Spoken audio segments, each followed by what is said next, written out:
अस्सलाम वालेकुम बच्चों, आज का हमारा लेसन है लाइन सेगमेंट और रे के बारे में। ठीक है, तो ये उनकी शेप्स है। लाइन रेड कलर की है, लाइन सेगमेंट ये जो कोई जी ब्राउन सा कलर है वो है, और ये पर्पल कलर वाली रे है। तो अब हम डिटेल में देखते हैं कि ये होती क्या है। तो मैथ्स की डेफिनेशन में ना लाइन की शेप इस तरह की होती है। ठीक है, इसके एंड पे एरो हेड्स होते हैं और ये सीधी होती है। ठीक है, डायरेक्शन इसकी कोई भी हो सकती है, यानी ऊपर से नीचे हो सकती है, डायगोनल हो सकती है, कुछ भी इसकी डायरेक्शन हो सकती है, लेकिन इसके एंड पे एरो हेड्स होते हैं। तो हम सोचें कि एरो हेड्स क्यों होते हैं, यानी डायरेक्शन इसकी ऊपर से नीचे भी हो सकती है, यहाँ पे ये भी लाइन हो सकती है, और कोई डायगोनल डायरेक्शन यूँ भी हो सकती है, या किसी भी डायरेक्शन में हो सकती है। और एरो हेड्स इसके ये शो करते हैं ना कि ये लाइन कभी रुकती नहीं है, ये चलती जाती है इन्फिनिटी तक, यानी लामुतनाही चलती ही जाएगी। हमने ये इमेजिन ही कर सकते हैं कि हम ये चलती ही जाएगी। मिसाल के तौर पे रियल लाइफ में, मतलब एग्जैक्टली तो नहीं, लेकिन एक कोई इस चीज़ को सेंस देने के लिए हम ये कह सकते हैं कि जैसे आप ना रेलवे ट्रैक पे खड़े हो, तो आप खड़े होते हैं तो आपको देख के ऐसे लगता है कि ये रेलवे ट्रैक चलता ही रहता है, चलता ही जाएगा, ये कभी नहीं रुकेगा। गो कि रेलवे ट्रैक तो रुकता है लेकिन लाइन कभी नहीं रुकती। ठीक है, मैथ्स की डेफिनेशन के मुताबिक लाइन जो है वो हमेशा जो है ना इन्फिनिटी तक उसके ये मूव बढ़ती जाती है। इसी तरह रोड की एग्जांपल ले सकते हैं कि रोड पे भी खड़े होकर आप ये इमेजिन कर सकते हैं कि ये रोड बस चलती जाएगी, कहीं नहीं रुकेगी। तो चूंकि ये जो लाइन सेगमेंट जो लाइन है वो कभी रुकती नहीं है, कोई उसका एंड पॉइंट नहीं है, तो इसलिए इसको हम मेजर भी नहीं कर सकते। It can not be measured. ठीक है, इसको मेजर नहीं कर सकते। तो फिर शो कैसे करेंगे हम लाइन को? कि मेजर भी नहीं हो सकती, चलती भी जाती है, रुकती भी कहीं नहीं। तो हम ऐसे करते हैं कि लाइन के ऊपर ना कोई 2 पॉइंट ले लेते हैं। जैसे लाइन को शो करने के लिए ये ए ले लिया और एक बी ले लिया, और इसको लिखेंगे हम ऐसे, इसको यानी राइटिंग में शो करने के लिए हम लिख सकते हैं लाइन ए बी, या ए बी वैसे लिख के इसके ऊपर ये लाइन का छोटा सा निशान बना देंगे। अब लाइन ए बी भी हम लिख सकते हैं और लाइन बी ए भी इसको लिख सकते हैं, या फिर बी ए लिख के उसके ऊपर ये लाइन का जो सिंबल है ये लगा दें। तो इन सारों का मतलब है कि ये इस लाइन को शो कर रहा है। ठीक हो गया। तो नेक्स्ट हमारे पास आ गया है रे। ठीक है, रे क्या चीज़ होती है?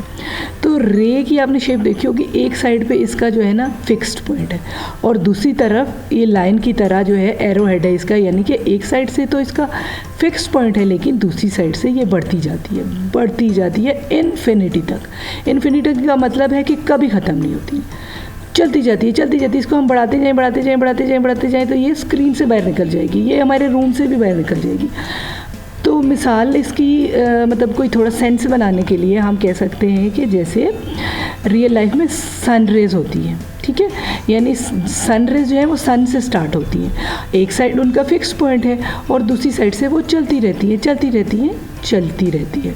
इसी तरह जो मून लाइट है, एक उनका फिक्स पॉइंट है और दूसरी साइड से वो चलती जाती हैं, तो उनको भी हम रेज बोल सकते हैं। या एक बिल्कुल अगर घर की एग्जांपल आपने देखनी है बिल्कुल करीब वाली, तो आप टॉर्च देख सकते हैं कि ये फिक्स पॉइंट से टॉर्च की लाइट आती है और दूसरी साइड से वो लाइट आगे जाती है, तो इसको हम रे बोलते हैं। ठीक है भैया। तो एक मज़े की बात आपको बताऊं कि ये जो पॉइंट है ना जहाँ से रे स्टार्ट हो रही है, फिक्स्ड पॉइंट जो है, इसको मैथ्स में एंड पॉइंट बोलते हैं। फनी है ना, मतलब एंड पॉइंट क्या मतलब, यहाँ से तो शुरू हो रही है, लेकिन मैथ्स में इसको एंड पॉइंट बोलते हैं। तो हम भी इसको एंड पॉइंट ही बोलेंगे।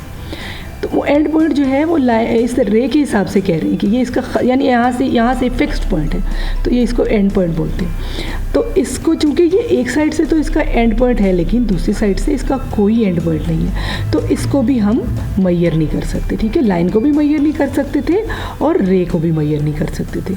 लेकिन अब रे को शो करने के लिए हमें कुछ तो करना पड़ेगा ना, हर जगह तो हम ऐसे बना के शेप नहीं दिखा सकते। तो हम ऐसा करते हैं कि हम ना इसके ऊपर एक पॉइंट ले लेते हैं। ठीक है, एक जो एंड पॉइंट था उसको ए बोल दिया और एक पॉइंट और हमने ले लिया जो बी है।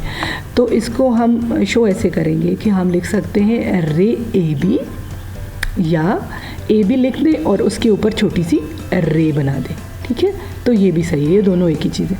लेकिन एक चूँकि इसका एंड पॉइंट है ना, या एक फिक्स पॉइंट है और वहाँ से ये रे स्टार्ट होती है, तो इसलिए हम रे को रे बी ए नहीं लिख सकते, या बी ए जैसे हमने लाइन में लिखा था ना, लाइन ए भी हो सकती थी और लाइन बी ए भी हो सकती थी, लेकिन रे बी ए नहीं हम लिख सकते, रे को हम ए बी ही लिखते हैं। लास्ट हमारे पास आ गई है लाइन सेगमेंट। तो लाइन सेगमेंट क्या है? लाइन सेगमेंट एक लाइन का छोटा टुकड़ा है, ठीक है, जिसके दो एंड पॉइंट्स, यानी एक लाइन थी बड़ी जो चलती जा रही थी, उसमें से हमने एक जो दो पॉइंट्स थे उसको अलग ही कर लिया, फिक्स्ड पॉइंट्स हमने अलग कर लिए, तो वो लाइन सेगमेंट बन गई। तो लाइन सेगमेंट सिंपल हो जाती है, चूँकि इसके फिक्स्ड एंड पॉइंट से तो हम इसको मैयर भी कर सकते हैं। तो आम जो हमारी डे टू डे लाइफ में कोई भी जो चीज़ है उसको हम लाइन सेगमेंट कह सकते हैं। जैसे एक पेंसिल है या पेन है, इसके दो एंड पॉइंट्स हैं, ठीक है, बिल्कुल स्ट्रेट है ये, और इसकी लेंथ मैयर हम कर सकते हैं, तो ये एक लाइन सेगमेंट की तरह की है, ठीक है। इसी तरह ये स्केल भी है, इसके भी दो एंड पॉइंट्स हैं, इसको मैयर किया जा सकता है, और ये एक लाइन सेगमेंट की एग्जांपल के तौर पे हम इसको कोट कर सकते हैं।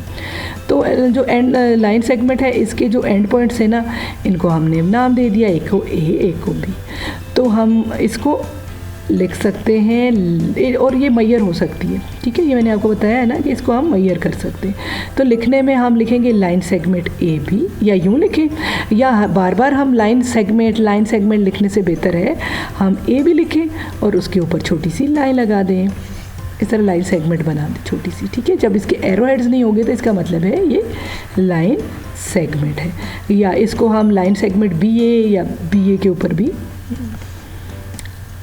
ये सिंबल लगाएं तो इसका मतलब यही वाली लाइन सेगमेंट है, ठीक है। तो ये था आज हमारा लेसन, ये इंट्रोडक्टरी सा लेसन है जिसमें हमें मतलब बेसिक्स हमने किए हैं। तो आप घर के किसी बड़े के साथ देख लीजिएगा तो आपको आइडिया हो जाएगा कि लाइन सेगमेंट और रे क्या चीज़ होती है, ठीक है। तो मैं आपसे मिलूँगी नेक्स्ट लेसन में। सी यू देन, अल्लाह हाफिज़, बाय बाय, टाटा।